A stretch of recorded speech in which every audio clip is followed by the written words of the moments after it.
A atriz Ingrid Guimarães publicou hoje nas redes sociais o relato de uma situação, segundo ela, abusiva, que vivenciou durante uma viagem internacional. Oi, gente. Eu vim aqui contar para vocês uma situação muito desagradável. No vídeo, a atriz contou que passou por uma situação que classificou como abusiva num voo de Nova York para o Rio de Janeiro na última sexta-feira. Eu comprei um assento na Econômica Premium, que é uma classe que tem entre a econômica e a executiva. Quando eu estava já sentada, com o cinto colocado, pronta para voar, veio o funcionário e me disse o seguinte: você vai ter que sair, você foi escolhida para sair daqui e ir para a econômica, porque uma pessoa quebrou uma cadeira da pessoa da executiva, essa pessoa vai ocupar o seu lugar e você vai para um outro lugar que estiver sobrando na econômica. De acordo com Ingrid, ela se negou a ceder o lugar, mas o funcionário alegou que se tratava de uma regra e outras 2 pessoas foram chamadas. Inclusive, tinha um único comissário brasileiro na equipe que veio e falou: querida, deixa eu te falar uma coisa, ou você vai descer por bem ou por mal.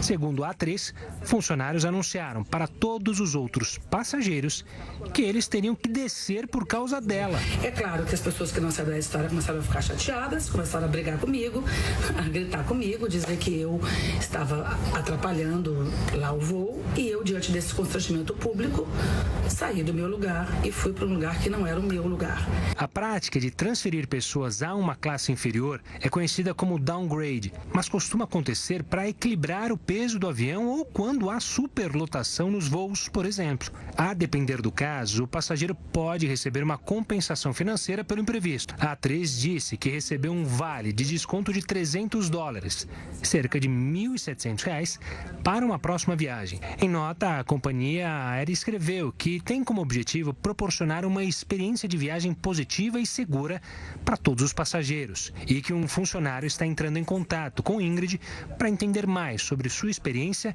e resolver a questão. No meio do voo, eu fui falar com um comissário brasileiro e perguntar qual era o critério, que nunca ninguém me explicou nada. Por que tinha sido eu a pessoa escolhida? Ele disse que o critério normalmente eram vários, mas um deles era a tarifa mais barata ou então uma mulher viajando sozinha. A minha reserva era de uma mulher sozinha. E um pequeno detalhe: o dia que eu cheguei foi dia 8 de março, o Dia Internacional da Mulher. Tá bom para vocês? Para a gente entender mais esse absurdo e quais os direitos de quem passa por situações como a da atriz Ingrid Guimarães, a gente recebe o advogado especializado em direito dos passageiros aéreos, Rodrigo Alvim. Rodrigo, uma boa noite, obrigado pela participação aqui conosco. A gente viu na reportagem toda a situação que a Ingrid foi obrigada a participar. Na reportagem fala que existe o tal de downgrade, você baixar justamente o nível, digamos assim, do assento da pessoa. Mas a reportagem fala em casos específicos. O que aconteceu com a Ingrid? Pode de fato acontecer ou houve um abuso escancarado ali? Boa noite, Gustavo. Boa noite, Renata. Olha, na minha opinião, houve um abuso escancarado, porque o downgrade, ele pode acontecer em algumas situações. O downgrade, ele não é ilegal, ou seja, ele não viola nenhum dispositivo de lei, mas ele normalmente é utilizado para reequilibrar peso de aeronave, ou, por exemplo, quando eu tenho uma superlotação de uma das classes, ou então quando o passageiro precisa, por exemplo, de um assento específico para se sentar. Vamos imaginar que na executiva tivesse um passageiro, a cadeira quebra e ele não cabe num assento da econômica, e tem que colocar ele numa economy premium. Agora, nesse caso da Ingrid, em que retiram ela para colocar o passageiro da executiva no lugar dela, isso foi realmente bem abusivo, na minha opinião. Rodrigo, ali, além do pedido para ela sair do lugar que ela havia comprado, ela foi ameaçada, como ela contou, foi coagida, exposta diante de todos os passageiros que já estavam dentro do avião. Nessa situação, que tipo de reparação ela pode pedir na justiça? Olha, esse caso da Ingrid, ele é mais grave do que um caso de downgrade tradicional. Porque downgrade tradicional é a Ingrid comprar uma economy premium, chegar no dia do voo e descobrir que ela recebeu um assento na classe econômica.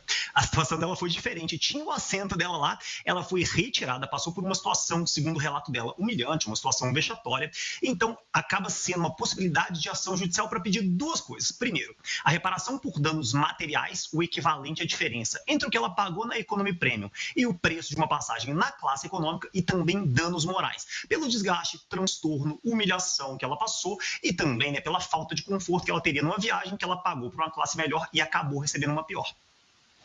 E, Rodrigo, como é que funciona no aspecto? Era um voo nos Estados Unidos de uma companhia aérea americana. Tudo bem que ele vinha para o Brasil, mas qual é a decisão, ou a decisão a ser tomada é entrar na ação do país onde ocorreu o abuso, no país da companhia aérea, no seu próprio país? Como que funciona essa decisão?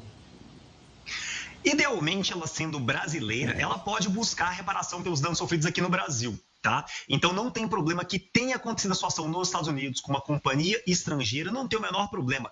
Vai entrar com a ação aqui no Brasil, normal. Ela pode procurar, por exemplo, o Juizado Especial Cível e aí vai alegar todo esse dano moral e material sofrido e vai utilizar de embasamento tanto a Convenção de Montreal, né, que é o Tratado Internacional de Transporte Aéreo do qual o Brasil é signatário, junto com o Código de Defesa do Consumidor e a Resolução 400 da ANAC, que se aplicam em tudo aquilo que eles não vão conflitar com esse tratado internacional.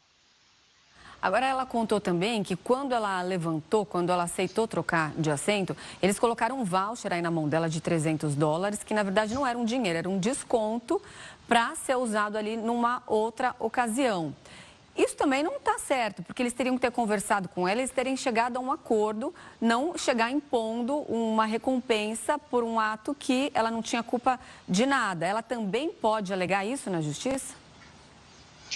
Ô, Renata, essa questão do voucher é muito importante você ter tocado nela, porque muitas vezes as companhias aéreas oferecem voucher como uma tentativa de alegar que houve um acordo extrajudicial e que, portanto, a pessoa não teria direito de ação. Olha, a Ingrid aceitou esse voucher, portanto, ela deu uma quitação para a empresa de tudo que a gente fez e não temos nada que repará-la aqui na justiça. Mas nesse caso dela, é só ela alegar que ela pegou esse papel, mas ela não tinha interesse algum em firmar acordo, tanto que ela não cadastrou esse voucher e aí ela vai alegar que, como não foi firmado oficialmente nenhum acordo, ela só pegou um papel que deram para ela, isso não impediria o direito dela de ação para pleitear reparação pelos danos materiais e morais sofridos. Agora, se ela cadastra esse voucher, usa esse crédito e depois entra com a ação, aí é um prato cheio para eles alegarem que ela fez um acordo com eles e não teria nada para pedir na justiça.